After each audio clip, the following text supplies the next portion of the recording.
About 2000, oh gosh, might have been somewhere in 2005 to 2010, somewhere in there. A girlfriend of mine wanted to do a traditional Lakota vision quest, and we were very good friends with a Lakota shaman at the time and a medicine man, and so she went to him and asked if he would help her do a proper vision quest. When you do that, you need a second person to be your helper, and so I was her helper. And so when you do a vision quest, you go to a remote place that is out of sight and out of hearing of others. You set up a sacred circle that's about, I suppose 15 feet in diameter. You have a blanket, and you have a sacred pipe that the world knows as a peace pipe, and the Lakota call a chanupa. So my friend had her blanket, and she had her chanupa, and she was placed in a sacred manner in her 15-foot circle. And when you do a vision quest, you stay in that circle for 4 days, 3 nights, no food, no water. Wow. Okay? Wow. You just stay there. And your whole purpose is to pray for a vision. That's why they call it a vision quest.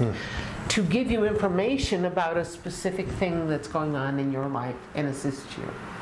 So you're praying to Spirit to help guide you and staying in a place to do that. So the first night, my friend who had set up her sacred circle on a very high ridge in the forest overlooking the Missouri River.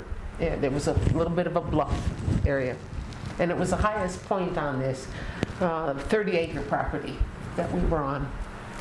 And it took us ropes to pull ourselves up to the place with our packs on our backs of all the things that we needed to set up our sacred circle, because it was so steep going up. We had my friend up there, and the very first night she was praying with her chanupa, and at the time she was wrapped in her blanket, but she was laying down looking up at the stars. It was a very, very calm, warm, clear night, and it was late enough and she was tired enough that the stars were connecting the dots, and there were lines between them in her vision. That's how tired she was. So she was praying and looking up at the stars and trying to not fall asleep. And suddenly, from about 15 feet off of one shoulder, in the bushes, she hears, "Oh." It was a growl from a mountain lion.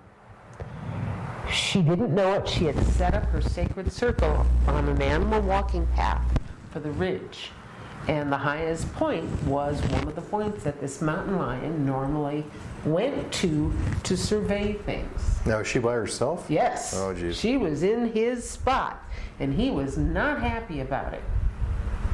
She froze, and the medicine man had taught her that if you take the stem of the chanupa and point the stem, hold the bowl of it, and point the stem toward any outside influence and say, in Lakota, all my relations, or Mitakuyasin, if it's a friendly something, it will calm down and talk to you, but if it is unfriendly, it will go away. That was what she was taught. Okay. And so she's about ready to take the stem of her chanupa, which she's holding like this, shaking like a leaf in her one blanket, and going, how am I going to deal with a mountain lion all by myself? And suddenly, something very strange happened.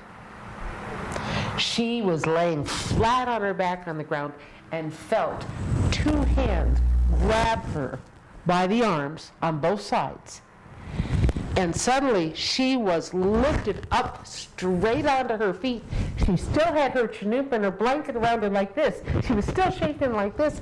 And when she came down 2 days later from her vision quest, she had great big black and blue handprints on her arms that were about twice the size of our hands. It was a Sasquatch. It was a Sasquatch that noticed that she was up there In praying trouble. Yeah. and knew that the mountain lion did not like her there, and came and stood her up so that she wasn't laying down like an edible victim might, and put her on her feet. And then essentially she heard the Sasquatch leave, and she heard the mountain lion leave. Wow. And so the two, I don't know if the Wow. Sasquatch chased the mountain lion or if the mountain lion just kind of went, oh, I need to be gone, goodbye. Right. But the handprints were astonishing. I've only seen that one other time. You saw her? Well, I saw her handprints because Okay. when she came down, I was helping bring her back from the spirit world into the regular world with ceremony, and so we had a single tent set up at the bottom of the hill near the fire, and when she came down, I was the one to go get food and water for her because she was hungry and she was starved. Sure, yeah.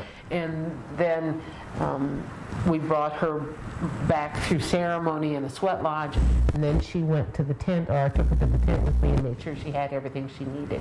And that's when she showed me the big bruises of the handprints on her arms. Right. And she said, I think I know what did this, but I don't know. But I think I know. And I said, what do you think? And she said, the only thing that I can think of that has a handprint this big is a Sasquatch. And I went, I can't say no to that. Here's the evidence right here. Yeah.